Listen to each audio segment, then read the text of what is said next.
A capacidade do meu cavalo em responder às minhas ajudas, o sinal e a comunicação entre eu e ele, que é, por definição, o contato, está em dia, né? Então, o peso é uma coisa, o contato é outra coisa.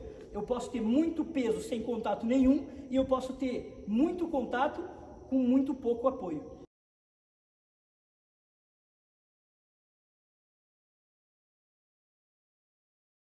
Dois assuntos na mesma lapada, né, digamos assim. Ela estava acostumada com esse sinal do cabresto aqui, certo? Eu acho que eu não tinha colocado o bidão não, mas acho que não. Coloquei na boca, mas não peguei. Ó, então, ela estava acostumada, estava no hackamore, né? Estava trabalhando aqui só com um sinal no focinho, né? Nas mandíbulas lá. Então, estava acostumada com nada de apoio nas mãos. Contato no sentido de 100% disponíveis à ajuda. Então, ó, encosto nela aqui, ó. Eu não preciso de muito apoio, de muita pressão na rédea para ela já responder e seguir a minha mão, né? Tanto de um lado quanto do outro aqui. Então, está 100% disponível para mim. Nunca tinha o contato com o bridão. Primeira vez hoje, mesma coisa, ó. Entendeu a ideia, né? Siga o focinho, busca o alívio, então, muito fácil para ela fazer a mesma coisa. O que eu quero agora? Eu quero que ela comece a confiar na minha mão encostando na boca dela. Daí vem a história do apoio que a gente estava falando antes. Então, o que eu vou começar a fazer? Eu vou começar do mesmo jeito que eu estou aqui, só vou encostar um pouco mais, porque ela respondeu de um lado e do outro, sem abrir muito a boca, sem mostrar muita reação, tá vendo? Ó? Ela está seguindo a sutileza da minha mão. O que eu vou começar a fazer? Ao invés de ficar empurrando ela no começo e botando a mão, as minhas pernas vão ser responsáveis por criar essa energia. Eu não vou receber na minha mão energia. Eu vou só diminuir a folga na rédea até chegar ao ponto onde eu consigo um sinal, um apoio constante ali na boca dela. Ó, vou encurtando, só que se eu encurtar aqui, por exemplo, né, e o pescoço dela vai para frente e para trás, e a minha mão ficar dura, parada aqui, ó, vejam que eu vou ficar cutucando a boca dela sem querer. Eu não quero isso. Daí o cavalo começa a sair da tua mão. Então eu quero diminuir o balanço da minha rédea, eu quero diminuir o tamanho da minha rédea, mas eu vou manter a suavidade, ó, com a minha mão acompanhando o pescoço dela nesse início. Ó, vai acompanhando, e eu vou tentando achar esse ritmo dela. Ela ainda não vai puxar e encostar na minha mão, porque ela está acostumada a buscar essa sensação mais sutil, não tanto assim de encosto, né? Não tão apoiada ainda. Então, vou com ela aqui, ó, sentiu que eu dei uma confiança para ela, e ela buscou um pouco mais, solta um pouquinho, deixa ela ficar mais relaxada, ó. Veio de novo, ó, diminuo, encosto, e eu vou seguindo aqui essa ideia de encostar e ela não deu um passo para frente, até eu sentir que ficou um pouco melhor do que estava antes, ó. Eu já consigo sentir um pouco mais a boca dela aqui na minha mão. Isso se eu quiser, por exemplo, ter esse sinal. Por que é interessante para alguns cavalos, mesmo da estação Western ou Campeira, eu começar desse jeito? Porque é uma possibilidade que eu tenho de estar mais presente, de estar ajudando um pouco mais ele de uma forma mais direta, acessando um pouco mais rápido o corpo dele, do que se eu tiver, por exemplo, um alívio total, e daí eu vou trazer aqui. Aqui eu tenho, quando a rédea está mais curta, eu tenho um canal de comunicação mais rápido com ele. Como consequência, eu tenho que calibrar melhor os meus sinais, ó. Vou começar a pedir para ela virar aqui, ó. A minha mão continua acompanhando. Isso, ó. E a minha perna não deixa ela diminuir a velocidade, ó. E aí, qual é o efeito disso, né? Se eu fechar o meu dedo aqui, por exemplo, ó, ela já percebeu. Esse meu fechar o dedo aqui com a rédea mais curta é mais ou menos o que eu estava fazendo aqui, ó, quando eu tirava a barriga da rédea, quando a rédea estava mais comprida. Você vê, eu acabei de pedir para ela encostar um pouco mais. Eu perdi aquela sensibilidade de qualquer toquinho, ó, ela responder. Então, em que momentos eu gosto de usar esse sinal, esse apoio um pouco maior? Você viu que ela tentou começar a recuar agora, né? E em que momentos eu quero dizer para ela que só essa tiradinha aqui, por exemplo, ó, só esse sinal da rédea é para ela responder. Se eu tenho um cavalo que tem muita dificuldade no movimento e que tem muito desequilíbrio no corpo, não é o caso dela, com ela eu posso trabalhar aqui porque ela vai super bem, ou se eu tenho uma modalidade, por exemplo, que eu quero um cavalo cada vez mais solto, e ele começa com dificuldade, eu começo mais presente, com a minha perna um pouco mais encostada, com a minha mão mais encostada, para eu estar toda hora dizendo ali para ele como é que ele ajeita o corpo. Conforme ele for ficando fácil, eu posso ir deixando cada vez ele mais sozinho, até eu chegar nesse ponto aqui. Prós e contras, né? Numa equitação onde eu quero mais apoio, numa equitação acadêmica, numa equitação de escola iniciante, numa equitação de salto, que as pessoas querem sentir um pouco mais a boca do cavalo, eu tenho que já, desde cedo, começar a trabalhar o cavalo encostado, até para ele ficar confortável com esse meu apoio aqui, que nada tem a ver com contato. Eu posso ter muito peso aqui e zero contato. Agora, se eu tenho pouco peso aqui, se eu tenho suavidade e ela está sempre disponível para o que eu quero fazer, a capacidade do meu cavalo em responder as minhas ajudas, o sinal e a comunicação entre eu e ele, que é, por definição, o contato, está em dia, né? Então, o peso é uma coisa, o contato é outra coisa.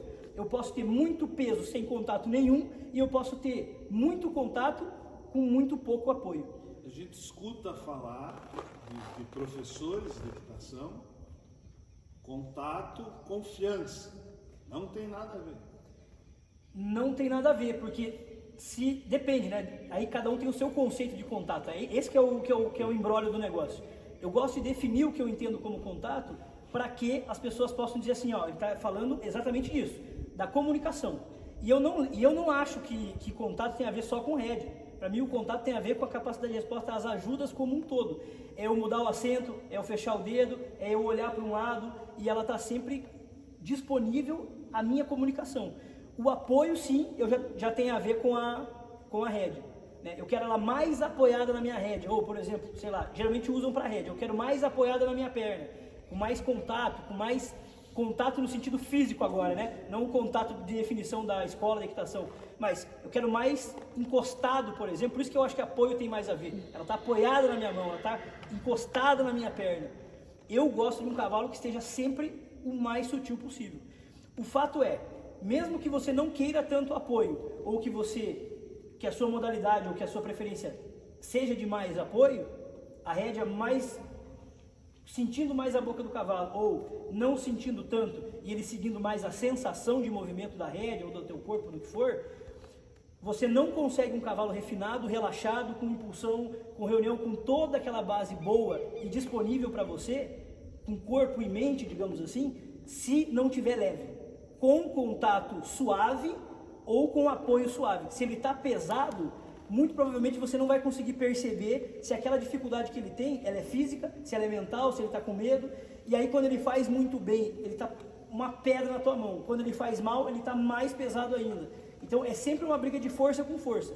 Quando você preconiza esse contato ligeiro, né, e esse contato suave, essa disponibilidade imediata e essa sensação de leveza nas rédeas, qualquer endurecimento que ele tem, você já recorre. Opa, é físico? A posição do corpo está boa? Não está? Outra questão, só vai ter um cavalo super leve, só vai ter um cavalo super sensível e disponível se o corpo inteiro estiver trabalhando bem. Não adianta você ter uma resposta rápida demais na rédea, não adianta você ter tudo isso aqui acontecendo, se ele não conseguir usar o corpo para ter leveza lá. Porque senão vai começar a virar briga de foice.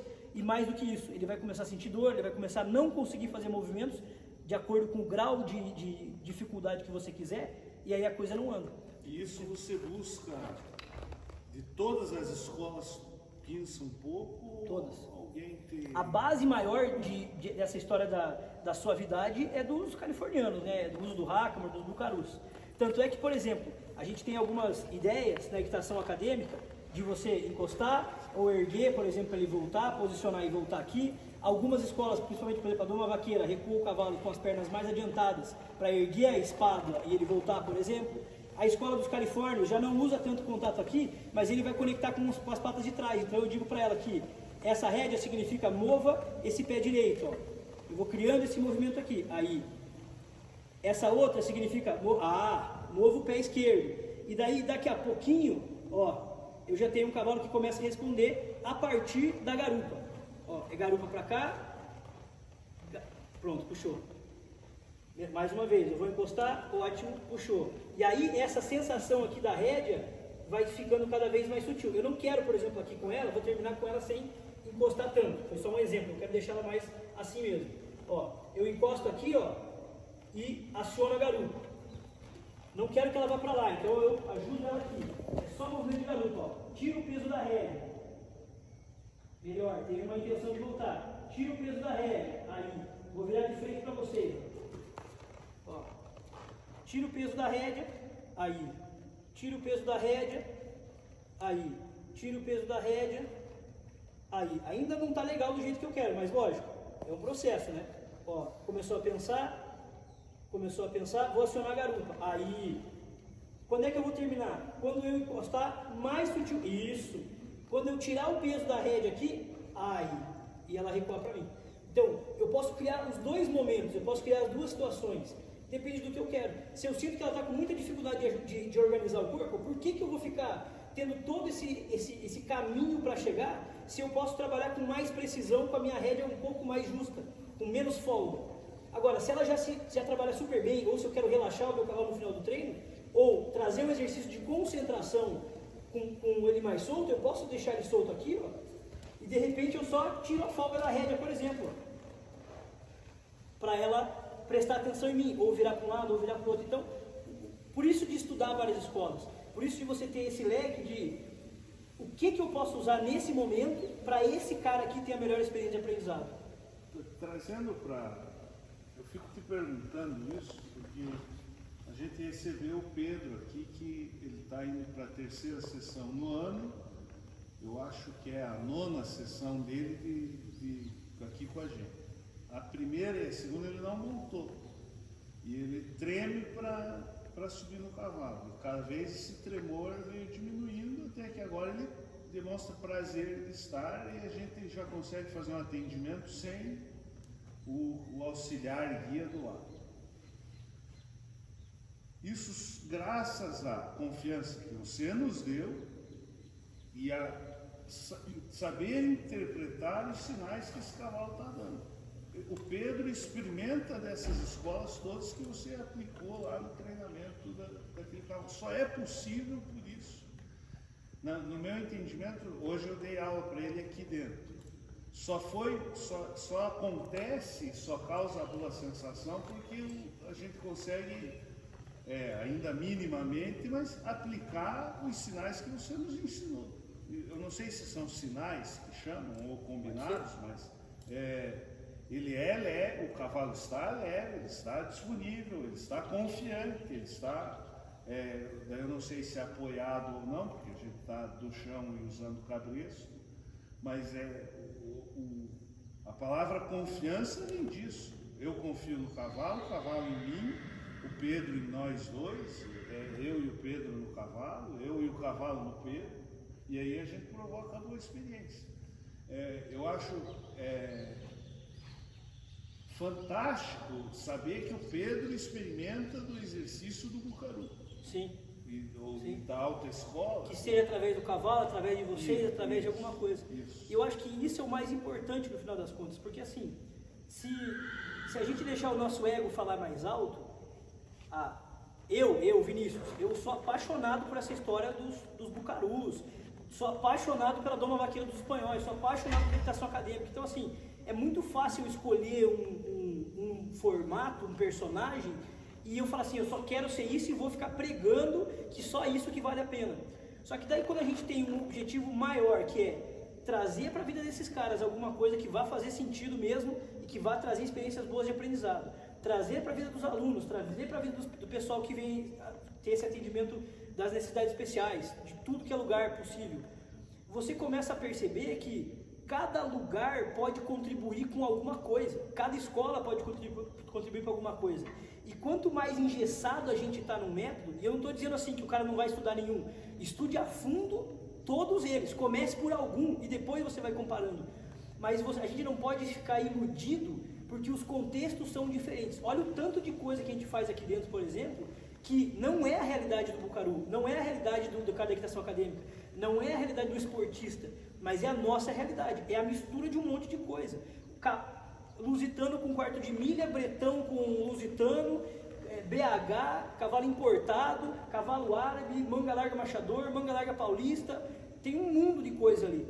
Então assim, se eu ficar apaixonado demais por uma coisa, e me fechar só nela, eu não consigo entregar o melhor para você e para eles, entendeu? Então assim, e é difícil você se desvincular de alguma coisa enquanto você está no caminho de se autoafirmar. Puta, eu acabei de começar, eu preciso escolher alguma coisa para que pelo menos as pessoas olhem para mim, é o que vem na cabeça das pessoas, né? Eu preciso escolher alguma coisa para que as pessoas me identifiquem como aquilo, para que eu faça parte daquele meio. Joia, tudo certo, só que você não pode virar de fato o ignorante no sentido literal da palavra, de achar que só aquilo que vale. Porque se eu tivesse nessa, a minha base muito forte é dos cavalos californianos, é dessa história do hackamore, do refinamento, etc. Mas eu não fiquei bitolado nisso. Até porque o meu cavalo não é nem parecido com os cavalos que eles usam lá. O meu cavalo está muito mais para um cavalo ibérico e um cavalo da equitação acadêmica do que um cavalo dos bucarus. Só que eu fiz tudo o que eu queria fazer com ele dos bucarus com um pouco da história dos acadêmicos. Eu trabalhei as duas coisas, né? As duas não, né? Todas as outras que a gente viu. A escola francesa, aquelas outras coisas que a gente vai conversando. Tem uma frase legal que eu escutei uma vez de um mestre de viola, chamado Seu Abadia. E esqueci o nome do cara, tá naquele DVD dos violeiros do Brasil. E ele fala assim, que ele foi aprender com o seu Abadi e ele tocava violão clássico, então ele usava todos os dedos. E o seu Abadi usava só aquele repique do dedão e do indicador na viola. E ele virou pro mestre e falou assim, eu queria aprender a tocar igual você. Esse negócio do repique, essa coisa da escala do etado, etc. E disse que o velhinho virou e falou para ele assim, olha, então faz assim, você vai tocar igual eu toco, com esses dois dedos aqui. Só que daí você também usa esses três. Entendeu? Então, é mais ou menos a mesma coisa. Eu sigo aquilo que eu gosto, eu faço as escolas que eu acredito, que eu acho que funcionam para eles. Mas eu não deixo de usar os outros três dedos que eu já tinha aprendido antes. Entendeu? Então, assim, nunca vira uma coisa engessada. E é por isso que você vê, a gente mudou de apoia a égua, começa a ensinar, e ela ficou um pouco menos ligeira na resposta, e daqui a pouco você tirou a folga da rédea, ela já começa a querer se mexer, né? E aí eu posso lembrar ela de novo aqui, por exemplo, ó, ei, acorda, vamos trabalhar, pronto. E aí eu continuo com essa história, ó. Vamos, crio energia, aí, devagarzinho, vamos lá. E todas as vezes que eu precisar lembrar ela do que eu quero, lógico, eu sacaneei ela aqui, né? Porra, eu disse pra ela, encosta aí, não responde tanto, e daqui a pouco volta a responder que nem uma pena num negócio que você está usando a primeira vez. Ó, ótimo. Ó, eu quero ver, aí, é uma tentativa, eu quero ver a tentativa dela agora. Quero ver a tentativa dela. Não.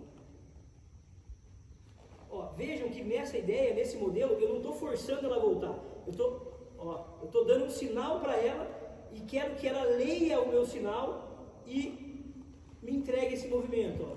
Vou sair aqui da lateral. Vou pedir de novo. Ó. Tirei a folga da rédea. Isso aí. Tirei a folga da rédea. Não respondeu. Ajudo ela aqui. Isto. Tirei a folga da rédea. Melhor. Aí, pronto. E ela respondia isso aqui, né? Então eu estou ensinando ela a fazer com e é uma escola, e isso aqui que eu estou fazendo é da escola dos bucarus, que é essa transição do hackamore para alguma rédea. Só que a escola antiga fazia hackamore por freio, a escola moderna bridão, hackamore e freio, né? O hackamore é um instrumento de transição. Eu estou dizendo para ele, eu estou saindo de um sinal que ele já sabe para um sinal que ele está aprendendo. E aí, qual é o nosso ajuste com essas outras escolas todas? Eu estou saindo de um sinal que ela conhece, usando a ideia do hackamore, para um sinal de bridão, que não faz parte dessa escola. Nenhum cavalo californiano sai do hackamore para ir para o bridão. Eles saem do bridão para o hackamore freio e freio. Então, é um ajuste, é uma adaptação que a gente faz, porque a gente não está tocando só com esses dois dedos aqui. A gente está usando a mão inteira, porque tem uma bagagem antes. Entendeu? Então é mais ou menos isso. Boa. Chega, tá bom pra ela.